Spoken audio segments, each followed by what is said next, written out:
ఆదాయపు పన్ను సమస్యల నుండి బయటపడడానికి తన ఆస్తులను సంరక్షించుకునేందుకే ఎన్టీఆర్ రాజకీయాల్లో చేరుతున్నారని చాలా మంది కాంగ్రెస్ నాయకులు ఆరోపించారు. ఆదాయపు పన్ను శాఖతో ఎన్టీఆర్ ఇబ్బందులు ఎదుర్కొన్నారనే మాట నిజమే. ఆ రోజుల్లో అగ్రస్థానంలో ఉన్న చాలా మంది సినీ నటులు తన పారితోషికంలో బ్లాక్ మనీ ఎక్కువగా, వైట్ మనీ తక్కువ చూపెట్టేవారు కనుక ముఖ్యమైన తారల పన్నుల రిటర్న్స్ ఆదాయపు పన్ను శాఖ అధికారులు తనిఖీ చేసేవారు. అప్పుడప్పుడు నిర్మాతల ఇల్లు మీద కూడా సోదా చేస్తున్నప్పుడు వారి పద్దు పుస్తకాల్లో నటులకు చెల్లించిన అసలు పారితోషకాల తాలూకా లెక్కలు వెలుగులోకి వచ్చేవి. వాటి వల్ల నటులకు ఇబ్బంది కలిగేది.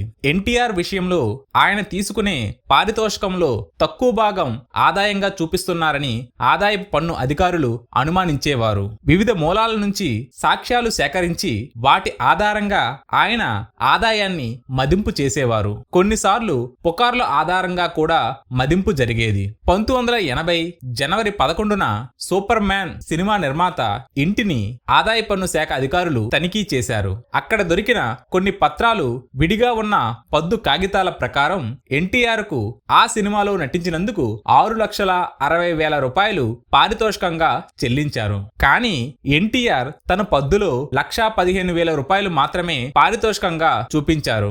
మిగిలిన 5,45,000 రూపాయలను ఆయన అప్రకటిత ఆదాయంగా పన్ను అధికారులు నిర్ధారించారు. కానీ అప్పీల్లో సాక్ష్యాధారాలు లేవని దాన్ని తొలగించారు. 1975 స్వచ్ఛంద వెల్లడి పథకం కింద ఎన్టీఆర్ 7,50,000 రూపాయలు ఆదాయాన్ని వెల్లడి చేశారన్నది నిజం. ఆ పథకం నియమాల ప్రకారం ఎన్టీఆర్ కు చట్టం నుంచి రక్షణ లభించినా ఆ వెల్లడి ఆయన్ని తర్వాత చాలా కాలం వెంటాడింది. ఎన్టీఆర్ తన పారితోషకానికి సంబంధించిన ప్రశ్నలను అడిగితే సమాధానం దాటవేసేవారు. ఎంజీఆర్ పారితోషకాన్ని బ్లాక్ లో తీసుకున్నట్లు అంగీకరించేవారు. అయితే అలా లెక్కల్లో చూపని ధనాన్ని ప్రజల కోసం, డిఎంకే పార్టీ కోసం ఖర్చు పెడుతున్నట్లు ఆయన చెప్పేవారు. నల్లధనంలో ఒక్క పైసా కూడా తన సొంతానికి వినియోగించలేదని చెప్పి ఆయన తెలివిగా విమర్శలను తిప్పికొట్టేవారు. ఆదాయపు పన్ను శాఖ అధికారులు 1980 డిసెంబర్ 9వ తేదీన ఎన్టీఆర్ ఇంటిపై రైడ్ చేశారు. ఆ సమయంలో ఎన్టీఆర్ ఊటీలో ఉన్నారు.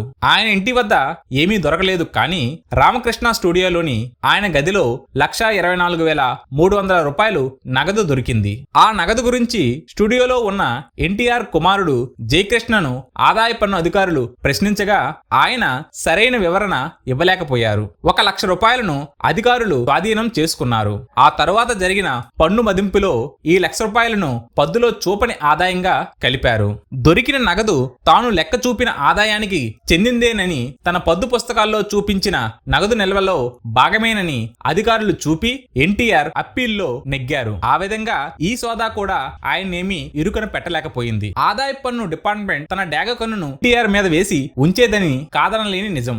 ఏ ఏడాదికి ఆ ఏడాది ఆయన పన్ను వ్యవహారాలు తనిఖీకి గురవుతూనే ఉండేవి. ఆయన అగ్రనటుడు కనుక అందులో ఆశ్చర్యమేముంది అనుకోవడానికి వీల్లేదు. తన సహనటుడు ఏఎన్ఆర్ పై రైడ్ జరగలేదు. శివాజీ గణేశన్ పై జరగలేదు. ఎంజీఆర్ ను కూడా సోదా చేయలేదు. తనపై మాత్రమే చేశారు. ఇంట్లో రైడ్ అంటే ఎవరికి బాధ కలగదు. సోదా మాత్రమే కాదు, అప్పుడప్పుడు ఆదాయపు పన్ను డిపార్ట్మెంట్ నుండి ఇతర తారలెవరికి రాని ప్రాసిక్యూషన్ నోటీసులు ప్రత్యేకంగా తనకే వచ్చేవి.